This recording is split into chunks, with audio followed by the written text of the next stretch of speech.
ఏ సమస్య ఎలాగొచ్చిందో మన ప్రార్థన ద్వారా సమస్య అలాగే వెళ్ళిపోతుంది. దేవుడి స్తోత్రం. భయపడకూడదు. ఎందుకంటానంటే నీ భయమే, నీ పిరిగితనమే నిన్ను నిత్య నరకంలోనికి తీసుకుని వెళ్తాడు. ఈరోజు నేనంటాను, నీకే కష్టం ఉందో నాకు తెలియదు, కానీ నీకే శ్రమ ఉందో నాకు తెలియదు, ఏ బలహీనత ఉందో నాకు తెలియదు, కానీ దేవునికి తెలుసు. ఆ దేవుడు మీ అందరితో చెప్పినాడు, ధైర్యంగా ఉన్నాడు. ఆమె చెప్పండి, ఏముండాలి నీకు? ధైర్యం. చిన్న చిన్న సమస్య వచ్చినాడు, భయపడకు. ఎందుకంటే ఆయన నిన్ను విడిచిపెట్టేవాడు కాదు. ఆయన నిన్ను విడువడు, ఎడబాయడు. నీతో ఎప్పుడు ఉంటాడు ఆయన. హెబ్రీ 10:20 చూద్దాం, చూడండి ఒకసారి. సహోదరులారా, యేసు మన కొరకు ప్రతిష్ఠించిన మార్గమున, అనగా నూతనమైనది జీవము గలది, ఆయన శరీరమైన తెర ద్వారా ఏర్పరచబడినదైన మార్గము, ఆయన రక్తము వలన పరిశుద్ధ స్థలమును ప్రవేశించుటకు మనకు ధైర్యము కలిగి ఉన్నది గనుకను అంటాడు. హల్లెలూయా. ఆయన పరిశుద్ధ స్థలంలో ప్రవేశించే ధైర్యం ఏంటంటే, యేసయ్య దేవుని బిడ్డలారా మన కొరకు ప్రతిష్ఠించిన ఒక మార్గం ఉంది. అది ఏ మార్గం అంటే నూతనమైంది, జీవము కలిగిన మార్గం. అది మంచి మార్గం ఏర్పాటు చేశాడు, నూతనమైన మార్గం ఏర్పాటు చేశాడు. అది జీవము కలిగిన మార్గం. ఎందుకో తెలుసా? మార్గాన్ని నీకు తెలియచేయడానికి ఆయన శరీరమైన తెర ద్వారా ఏర్పరచబడినదైన ఆయన మార్గము, ఆయన రక్తము ద్వారా మనం ఆ పరిశుద్ధ స్థలానికి వెళ్ళగలం. దేవుడి స్తోత్రం. యేసయ్య రక్తమే మన ధైర్యం. దేవుడి స్తోత్రం చెప్పండి. హల్లెలూయా.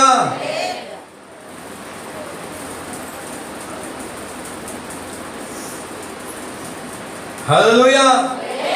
యేసు నీ రక్తమందు కడుగబడి, వాక్యంతో నిత్యం భద్రపరచబడి, నిష్కలంక పరిశుద్ధులలో పేదలు నేను, బంగారు వీధులలో తిరిగేదను, బంగారు వీధులలో తిరిగేదను. ప్రియా యేసు రాజు నేను చూచిన చాలు, మహిమలో నేనాయనతో ఉంటే చాలు. హల్లెలూయా. యేసుని రక్తంలో కడగబడితే మనకు ఒక ధైర్యం. అందుకుని ప్రతి ఒక్కరు యేసుక్రీస్తు రక్తములో అనుక్షణం కడగబడతా ఉండాలి. దేవుడి స్తోత్రం.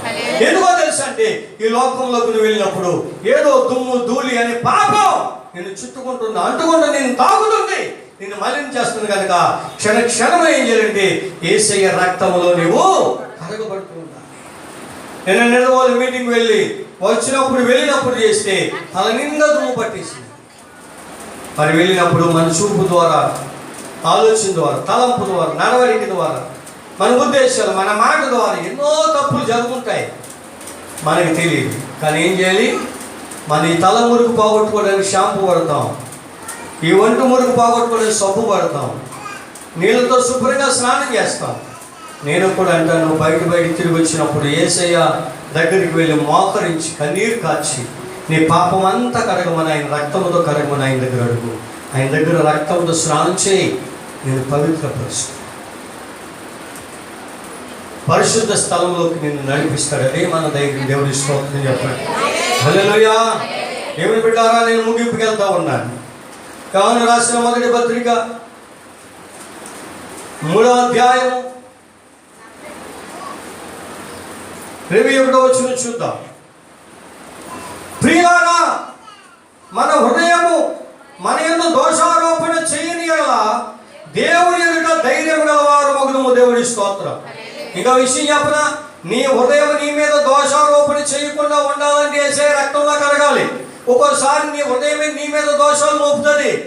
ఈ రోజున నా హృదయం పాడైపోయిందంటే, ఓ శరీరమా నువ్వే నీ కంటికి దాన్ని నచ్చిన దాని దగ్గర తీసుకెళ్ళావు, నీకు నచ్చిన దాని దగ్గర పెట్టావు, నీకు నచ్చింది తిన్నావు, నీకు నచ్చినట్టు చేసావు. దేవునికి ఇష్టకరముగా నా హృదయాన్ని నువ్వు ఉంచలేదు కనుక పొరపాటు నువ్వే చేసావన్న మన హృదయం మీద మన మీదంట తప్పు మోపుతుందట. కానీ అందుకే అంటున్నాడు, దేవుని బిడ్డలారా, ప్రియులారా, మన హృదయం మన యందు దోషారోపణ చేయని యెడల దేవుని ఎదుట ధైర్యము గలవారుగా ఉంటాం. దేవుని స్తోత్రం చెప్పాలి. హల్లెలూయా, హల్లెలూయా. జాగ్రత్త సుమా, నీ హృదయం నీ గురించి మంచి సాక్ష్యం చెప్పాలి. నీ హృదయంలో దేవుడు నివసించాలి. నీ హృదయంలో దేవుడు సంచరించాలి. నిత్యము నీ హృదయంలో స్తుతి ఆరాధన జరుగుతూ ఉండాలి. ఇంకా చూస్తే 4వ అధ్యాయం 17వ వచనంలో కూడా చూసినట్లయితే, తీర్పు దినమందు మనకు ధైర్యం కలుగునట్లు దీని వలన ప్రేమ మనలో పరిపూర్ణము చేయబడి ఉన్నది. దేవుడి స్తోత్రం.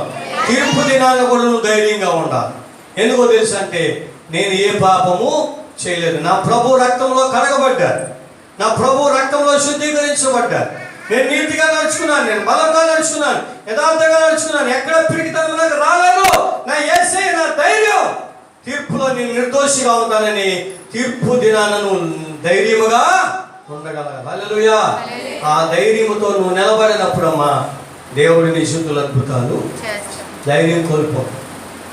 చిన్న చిన్న వాటికి మనస్తాపం చెందు. చిన్న చిన్న వాటికి వాళ్ళ మీద వీళ్ళ మీద తప్పు మాటలు మాట్లాడు. చిన్న చిన్న వాటికి నువ్వు మనసు పాడు చేసుకో. చిన్న చిన్న వాటికి నీవు ఇంట్లో వాళ్ళ మీద వాళ్ళ మీద సింధులేదు. నేను అంటాను, మోకరించు, ప్రార్థన చేయి, దేవుడు నిన్ను ధైర్యపరుస్తాడు. మోకరించు, ప్రార్థన చేయి, నీ తప్పు ఒప్పుకో, నీ పాపం ఒప్పుకో, విడిచిపెట్టు. నువ్వు చేసింది ఒప్పుకొని విడిచిపెట్టి కనికరించబడతావు. దేవుడి నీ జీవితంలో అద్భుతాలు. నేను అంటాను, వాటిని ఒప్పుకొని విడిచిపెట్టు, వాడి కనికరము పొందుతాడు. నేనంటాను, దేవుడు సాధారణంగా ఎంత చిన్న పొరపాటు చేసినా నేను ఒప్పేసుకుని విడిచిపెట్టేస్తాను, క్షమించమని అడిగేస్తాను. దేవుడు నాకు అటువంటి అలవాటు ఇచ్చాడు. దేవుడి స్తోత్రం. నువ్వు కూడా అదే అలవాటు కలిగి ఉండాలి. ఓ పురుషుడా, ఓ స్త్రీ, ఓ విశ్వాసి, దేవుని బిడ్డ, ప్రియ సహోదరి సహోదరుడా, యవనస్తుడా, దేవుడు నీకు ధైర్యం ఇచ్చాడు కనుక యేసు రక్తంలో కడగబడి గాలిని చూడక, లోకముని చూడక యేసుని చూసే నువ్వు ధైర్యం కలిగి ముందుకు నడు. నీ జీవిత యాత్రలో ఎన్నో జయాలు పొందుతావు. నేను లోకముని జయించాను, ధైర్యం కలిగి ఉండండి. నేను లోకముని జయించాను, లోకంలో శ్రమ కలుగుతాను, నువ్వు భయపడవలసిన పని. హల్లెలూయా. కనుక ధైర్యంగా ఉందా. ప్రభువా నన్ను ధైర్యపరచు నాయనని ప్రార్థన చేసుకుందాం. మోకరించండి. వీలైనంత బట్టికి నిలువు మోకాలి. చిన్న ప్రార్థన చేసుకుందాం.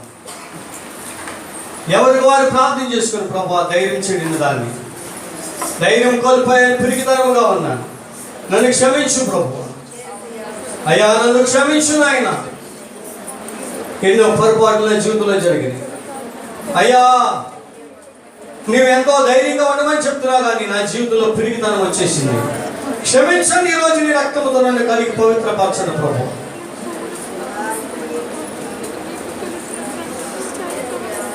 చిన్న ప్రార్థన చేస్తాను. అందరూ ఏకీభవించండి. పరిశుద్ధ తండ్రికి వందనాలు. ఎత్తబడిన మాటలు బిడ్డల హృదయాలు మీరు ఫలింపచేయండి. వాక్యానుసారమైన జీవితం బిడ్డలకు అందరికీ అనుగ్రహించండి. యేసుక్రీస్తు నామములో సంఘములకు, బిడ్డలకు, వారి కుటుంబాలకు, అయినా ఈ వర్తమానం విన్న ప్రియులందరికీ యేసయ్య నీ నామమును బట్టి ధైర్యం కలుగును గాక. ధైర్యపరచండి. తీర్పు దినాన ధైర్యవంతులుగా నిలబెట్టండి, యథార్థవంతులుగా నిలబెట్టండి, నీతివంతులుగా నిలబెట్టండి, పరిశుద్ధులుగా నిలబెట్టండి, సత్యవంతులుగా నిలబెట్టండి, ప్రేమ కలిగిన వారుగా నిలబెట్టండి. నాయన కార్యాలు చేయి.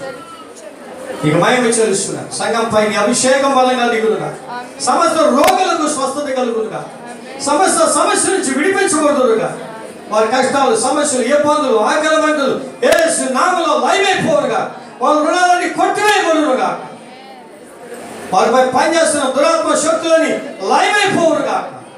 మా దేశాన్ని, దేశ పరిస్థితులు మీరు మార్చండి. మా దేశ నాయన అధికారులందరూ రక్షించండి. మా దేశాన్ని అయ్యా మీరు కావలిగా రక్షణ పొందిన దేశముగా మీరు మార్చమని ప్రార్థిస్తున్నాం. కార్యం ఇచ్చేయండి. మహిమ నీకు చెల్లిస్తున్నాం.